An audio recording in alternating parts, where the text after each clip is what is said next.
Παιδιά, κοιτάξτε εδώ τι πήρα για πρώτη φορά.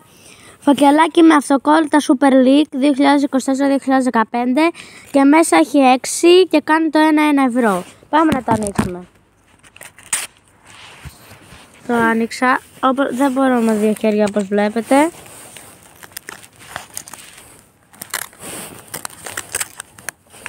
Βλέπω έναν αρχηγό. Περιμένετε λίγο να το βγάλω. Ωραία, τους έβγαλα, δεν είδα τι είναι. Βλέπω κάτι πάρα πολύ καλό. Βλέπω. Αρχηγός Βίντα της ΑΕΚ.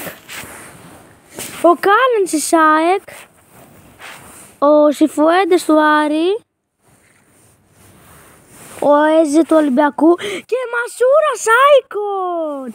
Φανταστικό. Κι άλλος έχει, δεν τον είδα. Και ο Σταυρόπουλος στο τρόμι του. Κοιτάξτε εδώ καρτάρα του Μασούρα. Άικον κάρτα, είναι βασικά αυτοκολλητάρα, δεν είναι καρτάρα. Είναι απίστευτη. Κοιτάξτε εδώ, λεπτομέρεια. Και ο Βίντα ήταν πολύ καλή κάρτα, αυτοκόλλητο. Και ο Έζε που τύχαμε. Είναι Star, κάπως έτσι. Και αυτό ήταν, παιδιά, το βίντεο, ελπίζω να σας άρεσε.